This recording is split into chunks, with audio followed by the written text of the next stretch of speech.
Ladies and gentlemen, before we get started, here at Ivy Talks Podcast Network, we're doing a subscriber giveaway. We'll be doing a giveaway on the 1st and the 15th of every month for $50 for a random subscriber. All you have to do to enter is subscribe, comment on any video, and you'll be entered for a chance to win. And once you do it once, you're entered for life. And it's going to be on the 1st, 15th of every month. A random subscriber will be chosen to win $50. As you grow, that money will go up. So go ahead, subscribe, comment to enter. Enjoy the show.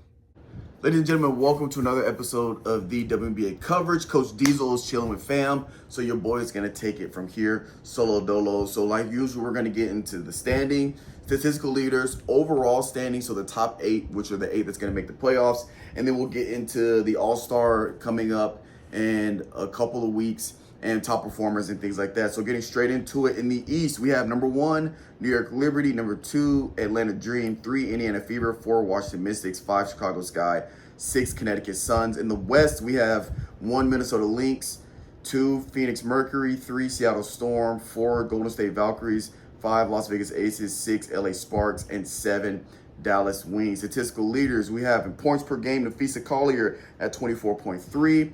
For the Minnesota Lynx, rebounds per game, Angel Reese at 12.8 for Chicago Sky. Assists per game, Alyssa Thomas, 9.8 for Phoenix Mercury. For steals per game, we have Gabby Williams, 2.6 for Seattle Storm. Blocks per game, Aja Wilson, 2.6 for Las Vegas Aces. Field goal percentage, Aaliyah Boston, 59.7% for the Indiana Fever. Three-point percentage, Kennedy Burke at 50%. From 3 for New York Liberty. Free throw percentage, Nafisa Collier at 95.4%, Minnesota Lynx. Minutes per game, Kelsey Plum, 35.9 for LA Sparks. Turnovers per game, Andrew Reese, 3.6 for Chicago Skies. So really quick, getting into our top 8 overall rankings, power rankings, however you want to look at it. The top 8 teams regardless of conference, and this would basically be the top 8 teams that make the playoffs. So as of right now, we have Minnesota Lynx at number 1. They are first in the West. Phoenix Mercury at 2, second in the West. New York Liberty at 3, first in the East. Atlanta Dream at 4, second in the East. Seattle Storm at 5, third in the West. At 6, Golden State Valkyrie, they're 4th in the West. 7, Indiana Fever, 3rd in the East. And Las Vegas Aces at the 8th spot, 5th in the West. So Indiana Fever, Las Vegas Aces are right there at the last 2 spots for the playoffs. So as a Aces fan, seeing Las Vegas Aces there in the 8th spot, can they hold that spot? Can they move up? Can Golden State and Indiana kind of solidify or hold their spots there towards the bottom? And the Minnesota Lynx, Phoenix, New York, those 3 are pretty much going to stay up there at the top, so I'm not worried about that. But we have the All-Star break coming up here. The game's July 20th. And the All-Star head coach has been announced. Sandy Brondello for New York Liberty and Cheryl Reeve from Minnesota Lynx are the 2 coaches for the All-Star. I know last week we talked about the All-Star starters. Now we have the All-Star full roster. Caitlin Clark, which is a captain. Nafisa Collier is the other captain. We have Aaliyah Boston, Paige Beckerts, Alicia Gray, Sabrina Ioscu, Nika Oglemike. I'm sorry, I know I'm butchering that last name. Saltu Sabali, Brianna Stewart, Aja Wilson, and Sonia Citron. And we have Skylar Diggins, Ryan Howard, Kiki Riefin, Kelsey Mitchell, Kelsey Plum, Angel Reese, Alyssa Thomas, Kayla Thornton, Courtney Williams, Gabby Williams, and Jackie Young. That is the official 2025 All-Star roster that is going to be held in Indiana this year. That's the lineup for them. So shout out to them. Congratulations to those players that made the All-Star team. Commissioner's Cup, we talked about it last week. We had the episode during the Commissioner Cup game, and so we want to talk about it now. Indiana Fever beats Minnesota Lynx 74-59. Pretty dominant win, even though Minnesota came out strong with a 20-12 lead. But it just came down to Indiana playing team ball and going like an 18-0 run at some point to get the win. So some notable performances. So Natasha Howard for Indiana, 16 points, 12 rebounds, 4 assists, and was 8 for 8 from the free throw line. She got the MVP for the Commissioner Cup. Obviously, Caitlin Clark did not play, but Indiana Fever got it done, which I'll talk about more on that a little later. Indiana supporting cast, Aaliyah Boston, Kelsey Mitchell, and Ari McDonald, all had 12 points each. So they, again, by committee, Sophie Cunningham had 13, was 3 from 5 from the three-point line, so efficient at shooting the three ball. Minnesota, Nafisa Collier only had 12 points, 6 for 18 shooting. So kind of struggled from a scoring perspective. Their leading scorer was Alana Smith, who only had 15. So it was kind of a struggle for them shooting-wise. And I think part of that is because of the defense that the Fever is playing at. They're playing a lot of good team defense, good help ball, good deny, good on-ball defense and getting steals. The Indiana Fever held Minnesota Lynx to 34.9%, basically 35% shooting from the field. They went 4 for 16 from 3, and they caused 16 turnovers. So the 16 turnovers, which was a huge factor in the win for the Indiana Fever. And the Indiana Fever out-rebounded the Minnesota Lynx 40-30, so up plus 10 in the rebounding margin. So congratulations to the Indiana Fever. I'm actually interested. I'll backtrack and talk about this at the end because I do want to talk about some teams I'm keeping my eye on as we get going here. So different achievements and awards. So June Coach of the Month goes to Natalie Nakasi for Golden State Valkyrie, the coach for the Golden State Valkyrie. June's Rookie of the Month, Paige Buckets, 21.6 points per game, 4.1 rebounds per game, 5 assists per game, 1.7 steals per game for the month of June. Shout out to the Golden State Valkyries coach. Shout out to Paige Buckets. 500 Diamond Miller for the Minnesota Lynx reaches 500 career points. And Breonna Stewart for New York Liberty, 5th all-time on the block list for the franchise. So congratulations to those players there. 8th all-time in points, Nika Ogunmaike for Seattle Storms, 8th all-time points. And a big shout out to the legend, Candace Parker. She got her jersey retired for Chicago Sky. Candace Parker is honestly the big reason why I kind of got into the WNBA, getting into watching the WNBA. I am from Nashville. I'm a Tennessee, born and raised Tennessean. I'm anything Tennessee when it comes to sports. I'm a Memphis Grizzly fan. Obviously Tennessee Titans. When it comes to college, I'm a big Vanderbilt and UT Vol fan. It's a big rivalry, so most people you're one or the other. But me personally, I go for the home team in terms of just the state. So I'm a Vandy fan and I'm a Tennessee fan. And Candace Parker and UT Vols with, Coach Summit, just talk about a dynasty.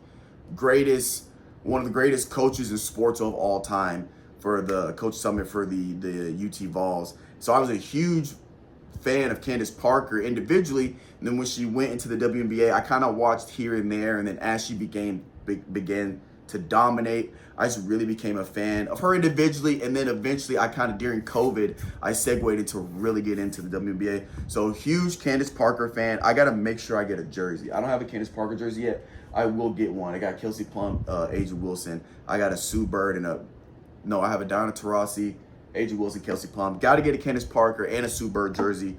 Shout out to the GOAT. So kind of going over Candace Parker. Starting in college, two-time NCAA champion at Tennessee, 2007, 2008, back-to-back. She won Final Four, Most Outstanding Player of the Year, both years, back-to-back. Two-time Consensus National Player of the Year in 2008. And she won the John Wooden Award and the Naismith Smith Award. So absolute domination. Wade Trophy winner 2007, 2008. The Honda Broderick Cup 2008. AP Player of the Year 2007 to 2008 year. First woman to dunk in NCAA and second ever player to dunk in WNBA game. WNBA, three-time WNBA champ. 2016 with the LA Sparks, 2021 with Chicago Skies, and 2023 with the Las Vegas Aces. First player to win titles with 3 different franchises. WNBA Finals MVP, 2-time WNBA MVP. WNBA Rookie of the Year 2008, became the first player to win Rookie of the Year and MVP in the same year. You heard that right. She won Rookie of the Year and MVP in the same year. I don't think that will ever be done again because she's before her time. The terms of versatility, she was kind of that point forward kind of player where she was a big, but she could got a mid-range. She has a handle. She can bring the ball up. She's going to rebound. She'll get rebounding, steals, blocks, assists, points. The versatility she had in her game was unmatched, especially at the time when she first got into WNBA. Changed the game. Where was I? Rookie of the WNBA Defensive Player of the Year 2020, All NBA first team, 7-time, second team, third time, so 10-time All WNBA, 7-time WNBA All-Star Game MVP 2013, led the league in rebounds, three-time rebound champ for the WNBA, and she's a 2-time block champ. So defensively gets it done. All-time stats, rebounds. She's 3rd all-time rebounds, 5th all-time blocks, 7th all-time assists, 10th all-time points, 17th all-time steals, and she's the all-time leader in playoff rebounds. So again, a just dominant presence defensively, offensively, and in the paint. So shout out Candace Parker. Congratulations. And I'm excited to see where her career goes in terms of like the sports broadcasting and things like that. Now, getting to some performance alerts we've had for this past week. From June 1st, today's June 8th, so the day of recording. So week by week, we're going to go over performance alerts. Nafisa Collier scored 28 points, 5 rebounds and 4 assists in their win over the Washington Mystics on July 3rd. Angel Reese, 22 points, 15 rebounds today. They had a game earlier.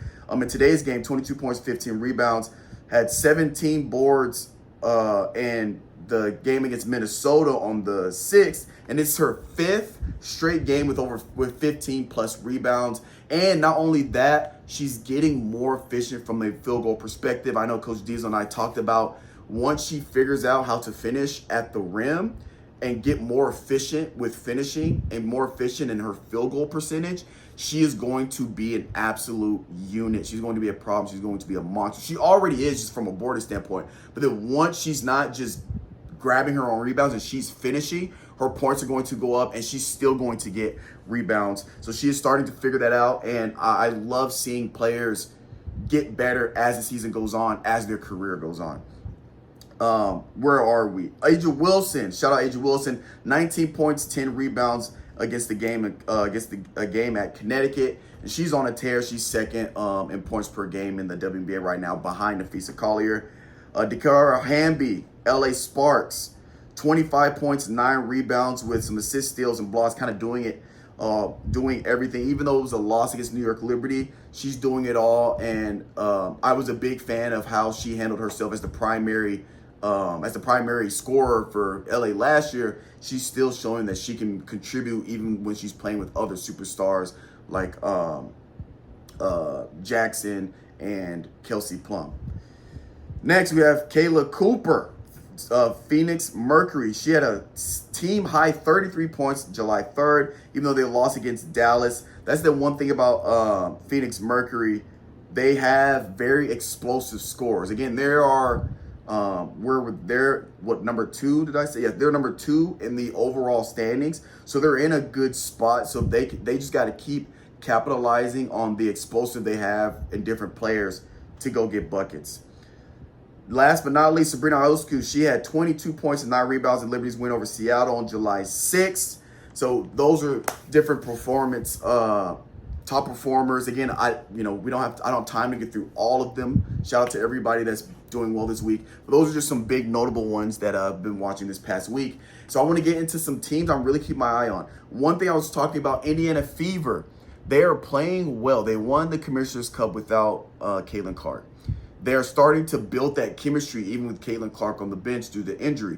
I think once Caitlin Clark comes back, I think the Indiana Fever healthy is going to be an absolute problem when it comes to getting these playoffs. They've shown that they can hang with the best. They can beat the best. They beat Minnesota Lynx. Not only did they beat Minnesota Lynx, they dominated Minnesota Lynx. I'm interested to see how this team looks with Caitlin Clark back and they start to get games in with the full unit. I think the team to watch is the Indiana Fever. Not only Indiana Fever, another team I'm interested in watching, we've kind of had on our watch list all season, Coach Diesel and I, is the Golden State Valkyrie. Golden State Valkyries, like we've been saying, it's their first season together. So it's one of those teams where it's kind of, we don't know, it's kind of unpredictable to an extent. We know the players they have on the team. A lot of these players it's not their first year in the league, but as a cohesive unit, as a cohesive team, they're kind of unpredictable. So we didn't really know what to expect. And with their first year, they're sitting right there at that 6th spot in the playoffs if they were to start right now. Obviously, we still have plenty of season left, but they're playing really well. They're in their conference, they're 4th, so they're kind of middle of the pack, but they're in the top 6 in the WNBA. So that's another team I kind of have my eye on, because they have these explosive spurts of high efficiency in the scoring as well as playing good defense, but they're kind of like, they have spurts, but they're not put together yet. I think they would be, once they figured out, I think they could make a move to move up higher, but it's the fact that this is their first season together, where I think that lack of chemistry and that lack of time together is kind of showing. But again, after the All-Star break, will they figure it out? That's really when the season, just like in the NBA, the season starts. Like, the season starts to really matter after the All-Star break. All-Star break is right around the halfway point. Once you get that break, you get people back that are injured, the small nicks and stuff, or small little things that are hurting. You kind of resolve those during that break, and you come back. Can they figure it out to start stringing some wins together of complete games? We don't know. And that's the thing. There's no game film from last year. There's no patterns from last year. So it's kind of that unpredictable team. So that's another team I'm kind of watching to see how they play out. Second, the last team I really have my eye on is New York Liberty. Yes, they're number 1 in the East. They had a big lead, but the number 2 in the East, they are right behind there, closing the gap with the Atlanta Dream. The Atlanta Dream's a game behind. There is a scenario where New York Liberty goes on a 1 or 2 game losing skid, and Atlanta Dream wins 2 in a row. Atlanta Dream's number 1 seed in the East. So I have my eyes on New York Liberty. Can they get back to kind of how they started the season, 10-0? Can they go on another run to separate themselves? They have a chance to move up to number 1 all time, but they're sitting in that window where they can move up if they put games together. They can drop if they don't put games together. So it's kind of on them. They kind of have their destiny in their hands in terms of seeding, of moving up, moving down, or just staying where they are. But Atlanta Dream's one of those teams where if New York Liberty kind of splits these games, wins 1, loses 1, wins 2, loses 1, Atlanta Dream could sneak up and end up passing in the proceedings. So that's kind of those 3 teams I'm looking at right now to see how that plays out. But I'm excited for this All-Star game coming up July 20th. So not this weekend, but the next weekend. So we'll keep our eyes on that. We'll obviously go over that game once it gets here. But that's going to be it for this episode of the WNBA coverage. We'll catch you guys next week.